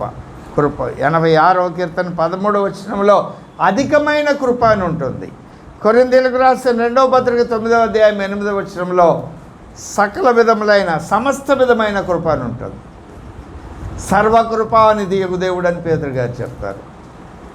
కాబట్టి ఆ కృప మనకు అన్ని వరాలు ఇవ్వడానికి ఇష్టపడుతున్నారు. అన్ని వరాలు ఇవ్వడానికి ఆయన ఇష్టపడుతున్నారు. ఇంకొక మాట నేను చెప్తాను. అదేమిటి అంటే, ఈ వరాలు అనేటువంటివి ఏదో ఒక్క వరం పొందుకొని ఆ ఒక్క వరంతో ఉండిపోవడం కాదు. ఒక వరము ఇంకొక వరంతో కలిసి పనిచేస్తుంది. అది ఎలాగో రాబోయే తరగతుల్లో వివరిస్తాను. ఒక వరం ఇంకొక వరంతో కలిసి పనిచేస్తుంది. అదే సమయంలో ఇప్పుడు పరిశుద్ధాత్మ దేవుడు మనకి ఏమేమి ఇచ్చారని చెప్పాను? వాగ్దానాలు, అవునా? తర్వాత ఆజ్ఞలు, తర్వాత ఏం చెప్పాను? వరాలు. ఇవి కాకుండా ఆత్మఫలము కూడా ఆయనే ఫలిస్తారు మనలో. ఆత్మఫలము అంటే అర్థం ఏమిటి? పరిశుద్ధాత్మ దేవుడు మన యందుండి దేవుని యొక్క దైవిక లక్షణాలు మనలో నింపడమే ఫలించడం. దేవుని యొక్క దైవిక లక్షణాలు ఏమిటి?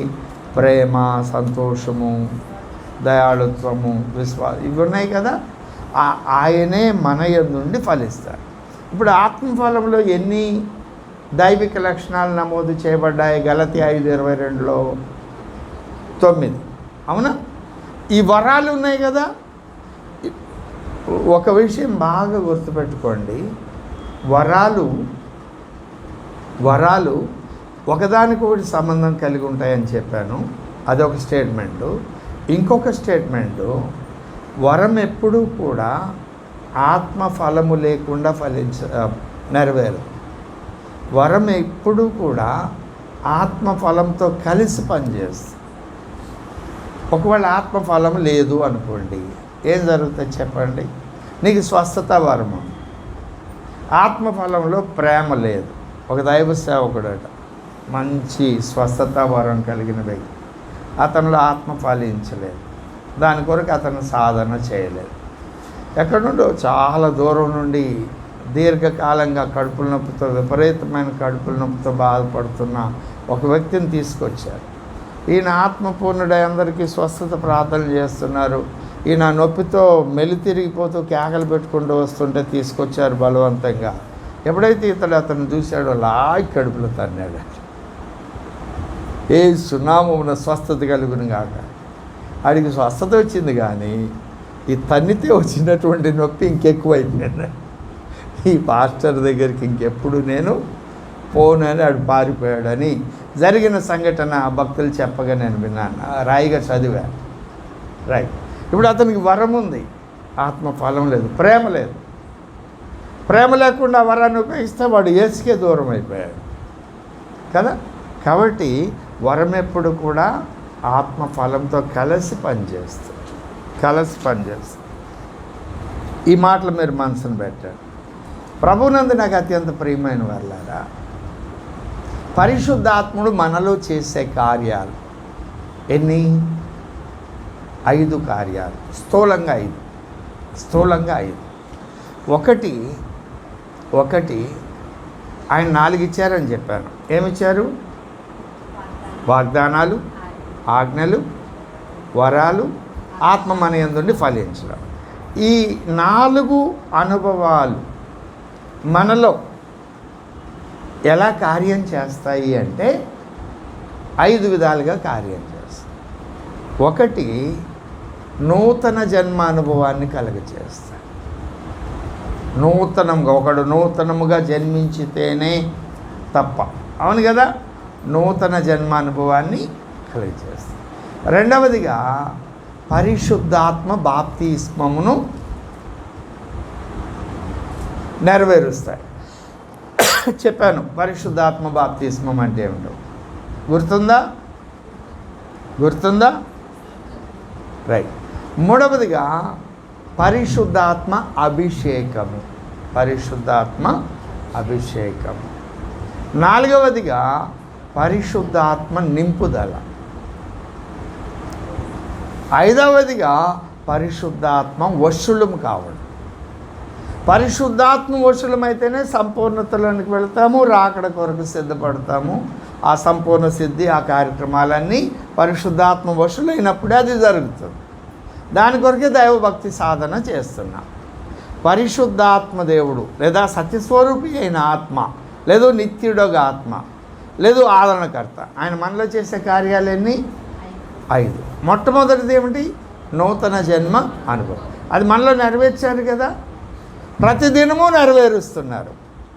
ఏ విషయంలో దేవునికి విరోధమైనది మన బ్రతుకులో ఉందో అది మనం ఒప్పుకొని విడిచిపెట్టి దేవునికి ఇష్టమైనది చేస్తున్నామంటే ప్రతిదినం మనం నూతనంగా జన్మిస్తూనే ఉన్నాం, నూతన స్వభావాన్ని ధరించుకుంటూనే ఉన్నాం.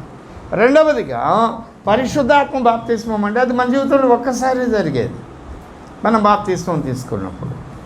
ఆ తర్వాత పరిశుద్ధాత్మ అభిషేకం అనేది దినదినం మనం పొందుకోవాలి. నూతన తైలంతో అభిషేకించబడాలి. నింపుదల అనేటువంటిది మన జీవితకాల పర్యంతం ప్రతిరోజు కూడా దేవునికి ఆయాసకరమైన విషయం ఏదుందో మన హృదయంలో దాన్ని తొలగించి ఆత్మతో నింపబడాలి. అలా నింపబడుతున్నప్పుడు ఒక దశలో మనం కంప్లీట్గా ఆయన వశమైపోతాం. ఆయన నడిపిస్తారు. ఇక ఆయన ఆత్మతో నడిపించబడితే ఎడిపోమంటే ఎడిపోతారు. గాలి ఎటు నుండి వస్తుంది, ఎడిపోద్ది తెలియదు. అట్లనే మన నిర్ణయాలు కూడా పక్కోడికి కూడా అర్థం కావు, దేవునికి మనకే అర్థమవుతాయి. అది ఈ 5 కార్యాలు చేస్తారు. ఇప్పుడు పరిశుద్ధాత్మను మనం ఎలా పొందుకోవాలి? అవునా? పరిశుద్ధాత్మను ఎలా పొందుకోవాలి? పరిశుద్ధాత్మ మనలో ఏం కార్యం చేస్తుంది? ఈ 2 విషయాలు చెప్పి నేను నా మాటలు ముగిస్తాను. పరిశుద్ధాత్మ వరాలు మనకిచ్చారు అంటే ఆయన సన్నిధిని మనలోనికి తీసుకొస్తుంది. పరిశుద్ధాత్మ ఆయన సన్నిధిని మనలోకి తీసుకొస్తుంది. ఇప్పుడు ఆయన వచ్చి అక్కడ 68వ కీర్తనలో ఏం చదివాము? మనుషుల దగ్గర నుండి కానుకలు తీసుకున్నారంటే ఆయన ఉన్నారు లేదా? ఎఫ్ఎస్సి 4:8లో మనుషులకు ఈవులు ఇచ్చారంటే ఆయన ఉన్నారా లేదా? అంటే ఆయన ప్రజెన్స్ ఉంటుంది. వరం ఉన్నప్పుడు ఎల్లప్పుడూ ఆయన సన్నిధిలో ఉంటాం. ఆయన సన్నిధిలో ఉండడము అనేటువంటిది భాగ్యం, అదొక వరం. జకర్యా ప్రవచన గ్రంథం 2వ అధ్యాయంలో చెప్తాడు, 3వ అధ్యాయంలోనూ 9వ వచనం మనకు 9-10 వచనాల్లో, నా సన్నిధిని నిలుచు భాగ్యము నేను నీకు ఇస్తాను. అది ఒక వరం అండి, ఆయన సన్నిధిలో నిలవడం అనేటువంటి. మనం ఏదో ఒక వరం కొరకు అడుగుతున్నాం, నాకు స్వస్థత వరం, లేకుండా నాకు అద్భుతాలు చేసే వరము, ఇది మనం అడుగుతున్నామని అనుకుంటున్నామో, కానీ అది అడుగుతున్నామంటే దాని వెనుకున్న గూఢార్థం ఏమిటి అంటే ఎల్లప్పుడూ ఆయన ప్రజెన్స్ని మనం కోరుకుంటున్నాం, ఆయన సన్నిధిని మనం కోరుకుంటున్నాం. కావాలా వద్దా? ఆయన సన్నిధి కావాలి. ఆయన సన్నిధి ఉందంటే ఆటోమేటిక్గా మనకు ఎదురయ్యే సవాలు విషయంలో ఏ వరం అవసరమో ఆ వరాన్ని ఆయన మనం నెరవేర్చేటట్లు ఆయన మనల్ని వాడుకుంటారు. ఆ వరం యొక్క నెరవేరు మనలో జరిగేటట్లు ఆయన సహాయం చేస్తారు. రెండవది, ఇప్పుడు ఆ వరం ఉన్నది. వరం అంటే ఏం జరుగుతుంది? ప్రక్క వాళ్ళకి మేలు జరుగుతుంది, ఇతరులకు సహాయం చేసేటువంటి ఆధిక్యత మనకు కలదు. యేసు ప్రభువారు శక్తితోనూ ఆత్మతోనూ అభిషేకించబడ్డారు. అప్పుడు ఏం జరిగింది? 10:38 అపోస్తలుల కార్యములు గ్రంథం.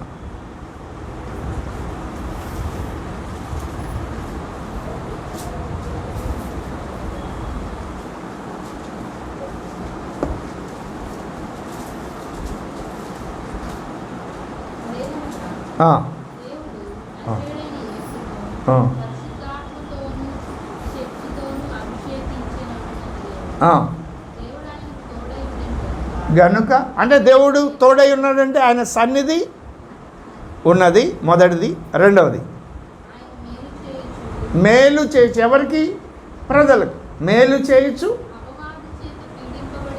అపవాది చేత పీడించబడిన వారిని స్వస్థపరుస్తూ. అవునా? ఇతరులకు మేలు చేస్తా. అభిషేకాన్ని పొందుకుంటే, వరాన్ని పొందుకుంటే ఆయన సన్నిధి ఉంటుంది, మన ద్వారా ఇతరులకు మేలు. తద్వారా ఏం జరుగుతుంది? మనం ప్రకటించే వాక్యం స్థిరపరచబడుతుంది. మార్కు సువార్త 16వ అధ్యాయం 18-20 వాళ్ళు వాక్యం ప్రకటిస్తూ వెళుతుంటే స్వస్థత కార్యాలు, అద్భుత కార్యాలు జరుగుతూ వాక్యం స్థిరపరచబడింది. అలాగే ఫిలిప్పు పరిచర్యలో కూడా మనం చూస్తాం. అపోస్తలుల కార్యం గ్రంథం 8వ అధ్యాయంలో మనం చూస్తాం. అవునా? తర్వాత ఇందాక చదివాం కదా, కొరింథీయులకు రాసిన మొదటి పత్రిక 12:7లో అందరి ప్రయోజనం కొరకండి, అందులో మనకు కూడా ప్రయోజనం. ఏమిటా ప్రయోజనం? ఒక కష్టంలో ఉన్న వ్యక్తికి మనం ప్రార్థన చేస్తాం, వారికి స్వస్థత వచ్చింది, వాళ్ళు దేవుని తట్టు తిరిగారు.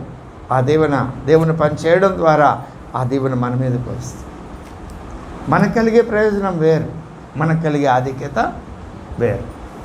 మనకు కలిగే ప్రయోజనం వేరు, మనకు కలిగే ఆధిక్యత అంతకంటే గొప్పది. ఎందుకంటే దేవుని రాజ్య నిర్మాణంలో మనం ఉంటాం. ఆ మెట్లోకి వచ్చినప్పుడు సువార్త ప్రకటించు వారి పాదములు సుందరములు. ఈ అనుభవాలు లేకుండా నువ్వు సువార్త ప్రకటించిన ఫలం లేనివి. అందుకే 1 గంట వాక్యం చెప్పాలన్నా, సువార్త ప్రకటించాలన్నా కనీసం 7-8 గంటలు సిద్ధపడి కానీ ప్రార్థన ధ్యానం అప్పుడు సువార్త ప్రకటించాలి. ఎవరో దొరికారు కదా అమాయక చక్రవర్తి అని చెప్తే వాడి హృదయం దేవుని తట్టు తిరగదు కదా, ఇంకా కఠినమైపోతుంది. ఎందుకంటే నువ్వు ప్రకటించినప్పుడు వాని హృదయ ద్వారం తెరవబడదు వాక్యం ప్రవేశించడానికి. ఇది వరాలను గురించిన నేపథ్యం. ఇప్పుడు అవి పొందుకోవాలి అని ఎంతమందికి ఉన్నదో వారందరూ 2 చేతులు ఎత్తి దేవునికి స్తోత్రం చెప్పండి. ఎందుకు చెప్పారు స్తోత్రం? వరాలు దేవుడు మనకి ఇచ్చారు, వాగ్దానం చేశారు, వాటిని మనం స్వతంత్రించుకోవాలి. క్రియారూపకంగా వాటిని కనపరచాలి అంటే నీకు ఉండవలసిన మొట్టమొదటి లక్షణం యెషయా ప్రవచన గ్రంథం 44వ అధ్యాయం 3వ వచనం.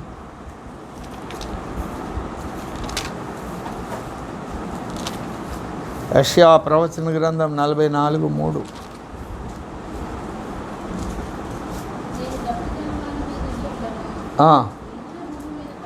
దప్పిగలవాని మీద నీళ్లను, ఎండిన భూమి మీద ప్రవాహ జలమును కుమ్మరించెదను.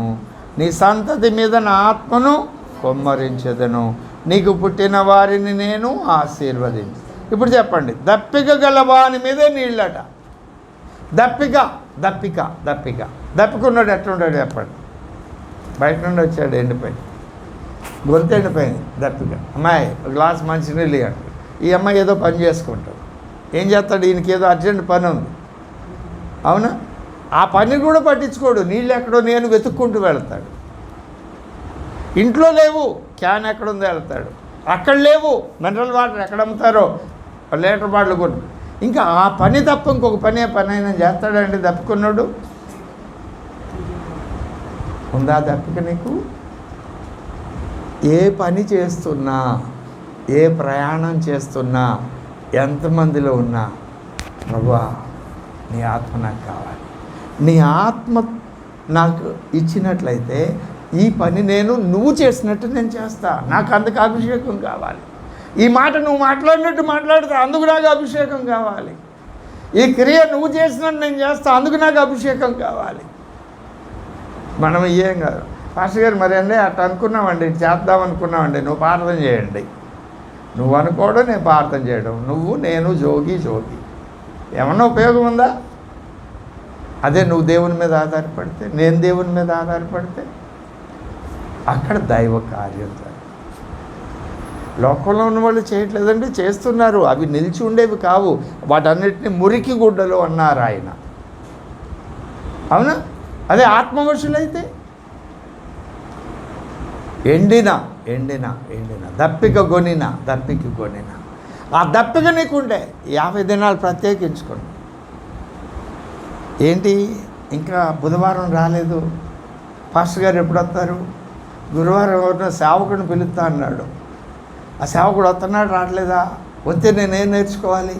ఈ దప్పిక నీకు 7 గంటల కంటే ఎన్నింటికి వచ్చావు? దప్పికుందా నీకు? ఇబ్బంది, ఆరోగ్యం బాగలేని వాళ్ళ గురించి నేను కామెంట్ చేయడంలో నాకు ఆ జ్ఞానం తెలుసు. నీకు ఇబ్బంది ఉంది, ఇంట్లో పిల్లలు అన్ని సమకూర్చి రావాలి, లేదు ఆరోగ్యం బాగలేదు, వెళ్ళాలని ఒగ్గుపట్టుకొని వచ్చావు. నేను అలాంటి వాళ్ళని గురించి చెప్పడం, నీకు అవకాశం ఉండి కూడా ఆ సమయాన్ని పాటించకపోతే, ఆ తృష్ణ నీకు లేకపోతే. ఈ వారం ఏం చెప్పారు? ఇప్పటి వరకు ఎన్ని విషయాలు చెప్పానో చెప్పండి. పరిశుద్ధాత్మ అంటే ఎవరో చెప్పాను, దాని మీద ఉన్న భిన్నాభిప్రాయాలు ఏమిటో చెప్పాను, మన నిర్ణయం ఏమిటో చెప్పాను, అవునా? తర్వాత ఆయన మనకి ఏమేమి ఇస్తారని చెప్పాను, వెనకున్న వాళ్ళు చెప్పాలి. వాగ్దానాలు, తర్వాత ఆజ్ఞలు ఇచ్చాడు, తర్వాత ఇవన్నీ ఎందుకు ఇచ్చాడు? దేవ స్వభావం పొందుకోవడానికి, ఆయన సారూప్యంలోనికి మనము మీరు దైవములనియు నేనే సెలవిచ్చాను, మీరు సర్వోన్నతుని కుమారులనియు నేనే మీకు సెలవిచ్చిన. ఆయన అందరు చచ్చిపోయినట్టు మీరు చచ్చిపోతారు. ఎందుకు? శరీరంలో ఆ ప్రక్రియ జరగాలి, ఆ దైవత్వాన్ని మనం పొందుకోవాలి. ఆయన అందుకోసం ఇవన్నీ మనకి ఇచ్చారండి, ఇవన్నీ మనకి ఇచ్చారు. ఇవన్నీ మనకిచ్చారు. అవన్నీ ఉన్నప్పుడు మనకేం జరుగుతుంది? ఆయన సన్నిధి ఉంటుంది, ఇతరులకు మేలు జరుగుతుంది, మనం బలపరచబడుతున్నాము. అంతేకాదు దేవుని పరిచర్య స్థిరపరచబడుతుంది. అది ఏ విధంగా ఇస్తారని చెప్పుకున్నాము? ఆయనే స్వయంగా ఇస్తారు. రెండవదిగా, మూడవదిగా ప్రవచనం వలన, నాలుగవదిగా పరిచర్య భారాన్ని బట్టి వ్యక్తిగతంగా ఎవరైతే ఒంటరిగా ప్రార్థన చేస్తారో, ఏలియా ఆసక్తి కలిగి, మన వంటి మనుషుడైనా ఏలియా ఆసక్తి కలిగి ప్రార్థన చేసినప్పుడు, అలాగే నువ్వు ఒంటరిగా ఆ పరిచర్య పట్ల భారం కలిగి, అయ్యా ఈ పరిచర్య నెరవేర్పుకు నాకు ఆ భక్తుని మీద ఉన్న అభిషేకం నాకు కావాలి, వాక్య సారాంశ సత్యం కావాలి, ప్రమాణ వాక్యం కావాలి, యెషయా మీద ఉన్న అభిషేకం నాకు దయచేయి, అది నీవు ప్రమాణ వాక్యంలో ఉండి ఇతరులకు చెప్పడానికి. రెండు తలంపుల మధ్య తడబడుతున్న వారికి ఏలియా యొక్క అభిషేకం. ఇవి రెండు చెప్పినా కూడా వాడి పద్ధతిలో ఆడిపోతుంటే పెళ్ళగించడానికి, బెర్రకొట్టడానికి, నాశనం చేయడానికి, కూలగొట్టడానికి, పడద్రోయడానికి, మళ్ళా కట్టడానికి, నిర్మించడానికి, ప్రాకారంగా ఉండడానికి, స్తంభంగా ఉండడానికి, వన్య చూచువానిగా ఉండడానికి ఎవరు అభిషేకం కావాలి? ఆ అభిషేకం పౌలు గారు కలిగి ఉన్నారు, ఆ అభిషేకం యేసయ్య కలిగి ఉన్నారు. వీళ్ళ ముగ్గురే ఆ 9 పరిచర్యల యొక్క దైవిక లక్షణాలు కలిగి పరిచర్య చేసేవాడు. వాక్యం చదువుతుంటే మనకు తెలుస్తుంది. ఇవి మనం పొందుకోవాలి అంటే వరాలు మనకేం కావాలి? తృష్ణ కావాలి, దప్పిక కావాలి. వచ్చే వారం కూడా ఈ మాటలు మీరు గుర్తుపెట్టుకొని చెప్పగలిగితే ఆ దప్పిక మీలో ఉన్నట్టు. ఎట్లా పాస్టర్ గారు నేను మర్చిపోతానండి, నాకు మతిమరుపు ఉందండి అనే ఆలోచన నీకు వస్తే అదే మాటలు నీ ప్రక్క వ్యక్తితో మాట్లాడు. ఫోన్ చేసినా ఫోన్లో అదే మాటలు, పాస్టర్ గారు ఏం చెప్పారు, 2 నిమిషాల్లో మాట్లాడుకోండి. కలిశారు, అవే మాటలు మాట్లాడండి. మనం ఇది పొందుకోవాలి, ఇది అనుభవించాలి. పరిశుద్ధాత్మ లేకుండా ప్రార్థన చేయలేం, పరిశుద్ధాత్మ లేకుండా ప్రభువుని తెలుసుకోలేం, పరిశుద్ధాత్మ లేకుండా నేను ఎలా మాట్లాడాలో కూడా నాకు రాదు, పరిశుద్ధాత్మ లేకుండా ఏ కార్యము జరగదు, పరిశుద్ధాత్మ లేకుండా వేదాగమ పట్టణమే కాదు, అది నెర చీకటింట సరుకులు వెదకు రీతి నా బ్రతుకు ఎలాగుంటుంది. కాబట్టి నేను పరిశుద్ధాత్మను పొందుకోవాలి. అగ్ని వలె, అగ్ని కణిక గనక ఈ బట్టలల్లో వేస్తే అది కాలుతూ ఎలా రగులుతూ పొగులు మండుతూ ఉంటుంది కదా, అలాగా ఆ నిప్పు కణిక, ఈ వాక్యాగ్ని కణిక ఆ దప్పిక కలిగిన వారికి ఆయన ఇస్తానన్నాడు. కాబట్టి నాకు ఆ మాట అగ్ని కణిక వలె నీ హృదయంలో మండుతూ ఉండాలి. మండుతున్నప్పుడు ఎవరు కదిలిచ్చినా అదే మాట్లాడుతావు నువ్వు. ప్రతి ఒక్కరూ అభిషేకాన్ని పొందుకోవాలి, ఆ వరాలు పొందుకోవాలి అని ఆశ ఒక్కటి ఉంటే సరిపోదు. దీనత్వం కావాలి, తగ్గించుకొని అడగాలి. ప్రభు నాకు ఇస్తా అన్నాడు, వాగ్దానం చేశాడు, ఎందుకు ఇవ్వడు, నాకు ఇవ్వకపోతే ఎవరికి ఇస్తారు కాదు. అయ్యా ఏ మాత్రం యోగ్యత లేని వ్యక్తి. యెషయా గ్రంథం 66వ అధ్యాయం 2వ వచనంలో, యోబుడు దీనుడై విరిగి నలిగిన హృదయంతో నా సన్నిధిని గడగడ వణుకుచుండునో వానిని నేను. పేతురు రాసిన మొదటి పత్రిక 5వ అధ్యాయం 4-5 వచనాల్లో ఆయన బలిష్టమైన హస్తం క్రింద దీన మనస్కులై ఉండని చెబుతూ దీనులకు ఆయన కృపను అనుగ్రహించే దేవుడు. యాకోబు పత్రిక 4లో కూడా అదే మాట చెప్తాడు. దీనత్వం కావాలి. దీనత్వం అంటే ఏమిటో, అవునా? దీనత్వం అంటే ఏమిటో విలియం కేరీ గారు 2 భాషలలో ప్రారంభంలో బైబిల్ను అనువదించి ప్రచురించారు. అక్కడున్న అధికారులు కలకత్తాలో ఈయన్ని సన్మానించడానికి పిలిచారు, సన్మానించారు. ఆ స్టేజ్ మీద ఒక ధనవంతుడైన వ్యక్తి ఉన్నాడు. వాడి కడుపులో మండిపోతుంది, నీ ఊళ్ళో ఇంత డబ్బున్నోడు ఎవడు లేడు, నేనే గొప్పవాడిని, నన్ను ఎవడు సన్మానించలా, ఈయన ఈ చెప్పులు కుట్టుకునే ఈయన తీసుకొచ్చి సన్మానించారు అని చెప్పి డైరెక్ట్గా మైక్ తీసుకొని, విలియం కేరీ నిన్ను సన్మానించారని నువ్వేం గొప్ప మాకు, నువ్వు చెప్పులు కుట్టుకునేవాడివి, అది మర్చిపో మాకు అన్నాడు. వెంటనే విలియం కేరీ గారి మైక్ దగ్గరికి వచ్చి, అయ్యా నాకు కొత్త చెప్పులు కుట్టడం రాదయ్యా, పాత చెప్పులు బాగు చేయడం వచ్చయ్యా, పాత చెప్పులే నేను బాగు చేసుకుంటానయ్యా, అంతగా తగ్గించుకున్నాడు ఆయన. దేవునికి స్తోత్రం చెబుదామా. కేరీ గారి ద్వారా చేసిన కార్యాలు ఎన్నో, అవి లెక్కకు మించి 57, 56 పరిచర్యలు ఉన్నాయి ఆయన చేసినవన్నీ కూడా. అంత గొప్ప దీనత్వం కలిగిన భక్తుడు ఆయన. అది మనం ఎంతగా తగ్గించుకుంటాం ఆయన సన్నిధిలో. తగ్గించుకోవడం అంటే ప్రార్థనలో ఉన్నప్పుడు ఏడుస్తూ తగ్గించుకోవడమేనా? అన్ని విషయాల్లోనా?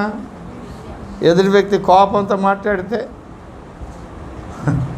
అది భార్య అయినా భర్త అయినా, పిల్లలు లేకుంటే తోటివారు మాట్లాడే విషయంలో, క్రియలు చేసే విషయంలో, ప్రవర్తన విషయంలో అన్నిట్లో దీనత్వం కనపడాలి. ఇది రెండవ లక్షణం. మొదటిది ఏముండాలి? దప్పిక, తృష్ణ. రెండవది దీనత్వం. ఇవి రెండు కలిగి నువ్వు ప్రార్థన చేయాలి. లూకాసు సువార్త 11వ అధ్యాయం 13వ వచనంలో తను అడుగువానికి నిశ్చయముగా పరిశుద్ధాత్మను ఇస్తానన్నాడు. అవునా? 5, 6, 7 వచనాల్లో ఎలా అడగమన్నాడు చూడకుండా చెప్పండి. సిగ్గుమాలి మాటికి. 18వ అధ్యాయంలో ఏం చెప్పాడు? అన్యాయస్తుడే న్యాయాధిపతి దగ్గరికి వెళ్ళినటువంటి అమ్మగారు, విధవరాలైన తల్లిగారు, విసుకక మాటికి తరచుగా, ఇవన్నీ ప్రభు మనకి నేర్పినాడు. కాబట్టి ఆ దప్పిక కలిగి, నేను ఓవరాల్ పిక్చర్ చెప్పాను, వరాల గురించి వివరించిన. ఒక్కొక్క వరాన్ని తీసుకొని మనం ధ్యానం చేద్దాం, విపులంగా ధ్యానం చేద్దాం. ఇప్పుడు నేను చెప్పిన లైన్ ఎవరైనా ఆసక్తి కలిగి ఉంటే నీట్గా ఫైర్ చేసుకోండి, నోట్స్ రాసుకోండి. ఎప్పుడైతే మీరు అలా రాస్తున్నారో అది మీ హృదయంలో ముద్రించబడుతుంది. అంతేకాదు అది జిరాక్స్ తీసి ఆసక్తి కలిగిన వాళ్ళకి ఇవ్వచ్చు, వాట్సాప్ గ్రూప్లో పెట్టచ్చు. అది కూడా దేవుని పరిచర్య. అలాగే చేయండి కదా. ఈరోజు మనం ఏం ధ్యానం చేసాం? భూమి మీదకి పరిశుద్ధాత్మ దేవుడు పంపబడ్డాడు.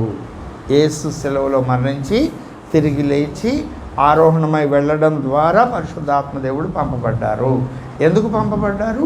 మనల్ని క్రీస్తు సారూప్యంలోనికి మార్చడం కొరకు. అందుకొరకు ఆయన ఏం చేశారు?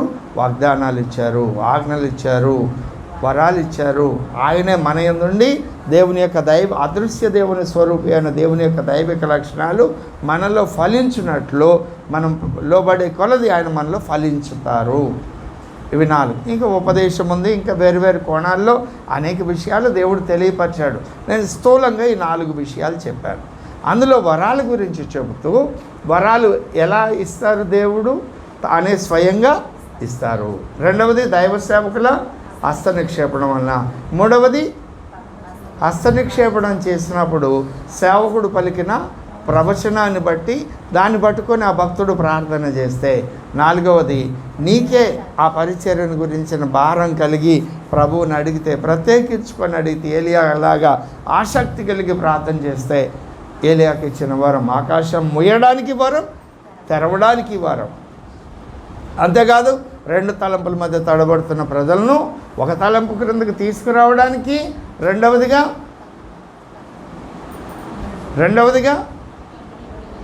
వారు అపోస్తలు కాకి తాము అపోస్తలు అని చెప్పుకుని వారు అబద్ధికులను గుర్తుపెట్టి వారిని పక్కన పెట్టావు ఎఫ్సీ సంఘం. ఏలియా గారు ఏం చేశారు? నరికేశాడు. వీళ్ళు ఏం చేశారు? పక్కన పెట్టారు. పక్కన పెట్టాలన్నా నరికేయాలన్నా ఏ అభిషేకం కావాలి? లేకపోతే దొంగ బోధకులు బోధిస్తారు. మోసపోతే అసలుకి మోసం వచ్చారు. కాబట్టి అభిషేకం కావాలా వద్దా? వరాలు కావాలా వద్దా? కావాలంటే ఏం కావాలి? ఏం కావాలమ్మా? దప్పిక అంటే ఇంక రెండో ఆలోచన ఉండదు. ఆ గొంతు తడిస్తే కానీ నోట్లో మాట రాదు, సోలిపోతాం, పడిపోతాం కూడా. దప్పిక చాలా ప్రమాదం కదండి, గొంతు ఎండిపోతే. అలాంటి దప్పికొన్న వాళ్ళకే, దప్పికొక్కటి ఉంటే కాదు, దీనత్వం కావాలి. మనం ప్రభు దగ్గర ఎంతగా బతిమలాడుకోవాలి. అయ్యా నువ్వు ఇవ్వకపోతే నా కుటుంబంలో సమాధానం లేదయ్యా. ఒక భక్తుడు ప్రార్థన చేశాడు. ఇట్లనే ఈ కూటమి జరుగుతుంటే వర్తమానం అంతా అయిపోయినాక ఆ భక్తుడు చేసిన ప్రార్థన, ఒక యవ్వనస్తుడు, ప్రభువా నువ్వు గనక నాకు అభిషేకం వేయకపోతే నేను ఈ పాపంలో పడిపోతాను, నేను దిగజారిపోతానయ్యా. నువ్వు ఇస్తావా లేకపోతే నేను దిగజారిపోవడం నీకు ఇష్టమా? నాలో లోపం ఏందో చెప్పు, సరి చేసుకుంటా. నువ్వు నాకు ఇవ్వకపోతే నేను జారిపోతా, నీ నుండి దూరం అయిపోతా. నిజమే కదా? అభిషేకం లేకపోతే ఎన్ని విషయాల్లో నువ్వు తప్పిపోతున్నావో చెప్పు. ప్రతిరోజు బైబిల్ చదువుతున్నావా? లేవగానే దేవుని సన్నిధిలో మోకరించి ప్రార్థన చేస్తున్నావా? ఇవన్నీ తప్పిపోవడం కాదా? నేనేం పాపం చేయలేదు, దుర్మార్గం చేయలేదు, ఎవరిని అట్టటోళ్ళు అన్ని మతాల్లో ఉన్నారు కండి. కానీ దేవుణ్ణి కలిగి ఉండాలి అంటే కావాలి, వాక్యం తరచుగా చదవాలి, ధ్యానం చేయాలి. తరచుగా ఏ పని చేస్తున్నా ఒక మనసులో ఒక భాగం ప్రార్థన జరుగుతూ ఉండాలి. అలా ఉన్నోడికి అభిషేకం అవసరం.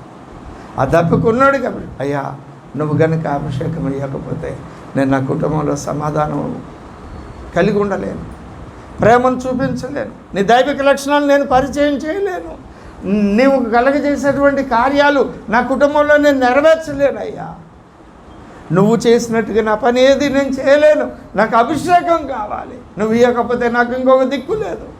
నా బ్రతుకులో ఎదుగుదల లేదు, ఆత్మీయంగా క్షేమాభివృద్ధి లేదు, నా బ్రతుకులో క్రీస్తుని చూపించలేకపోతున్నా. నాకు నీ ఆత్మ కావాలి, అభిషేకం కావాలి. ఈ తృష్ణ, ఈ వేదన, ఈ దుఃఖం నీ హృదయాన్ని మండిస్తే ప్రభు కనికరిస్తాడు. నిన్ను తగ్గించుకొని ప్రార్థన చేస్తే ఆయన కనికరిస్తాడు. అడుగుదామా ప్రభువుని, మోకరించి ప్రార్థన చేసుకుందామా? కొద్ది నిమిషాలు సమయం ఉంది. ఈ కొద్ది నిమిషాలు చెప్పబడిన వాక్యం నిమిత్తం ప్రభు సన్నిధిలో అందరూ కూడా ఆరోగ్యం అవకాశం ఉన్న వాళ్ళు నిలువు కాళ్ళ మీద మోకరించండి, లేని వాళ్ళు చక్కగా కూర్చోండి. ప్రభువా ఎన్నో విషయాల్లో ఫెయిల్ అవుతున్నా, మాటలో ఫెయిల్ అవుతున్నా, చూపులో ఫెయిల్ అవుతున్నా, వినేవాటిలో ఫెయిల్ అవుతున్నా, క్రియలో ఫెయిల్ అవుతున్నా, నీ ప్రేమను చూపడంలో ఫెయిల్ అవుతున్నా, సహనం చూపడంలో ఫెయిల్ అవుతున్నా, వాక్యాన్ని అర్థం చేసుకోవడంలో ఫెయిల్ అవుతున్నా, ప్రార్థన చేయడంలో ఫెయిల్ అవుతున్నా, వాక్యం చదవడంలో ఫెయిల్ అవుతున్నా, నా బిడ్డలకు నీ ప్రభు యొక్క శిక్ష బోధ చెప్పడంలో ఫెయిల్ అవుతున్నా.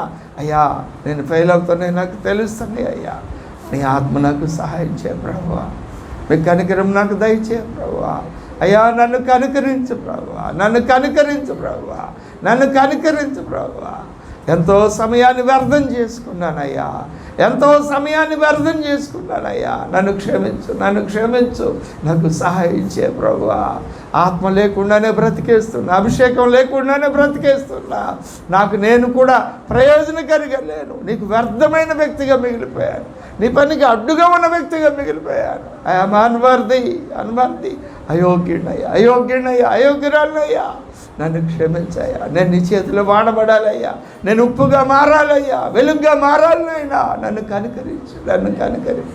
నోరు తెరిచి బిగ్గరగా ప్రభువుని అడుగు, కన్నీరు విడిచి ప్రభువుని అడుగు. కొద్ది నిమిషాలే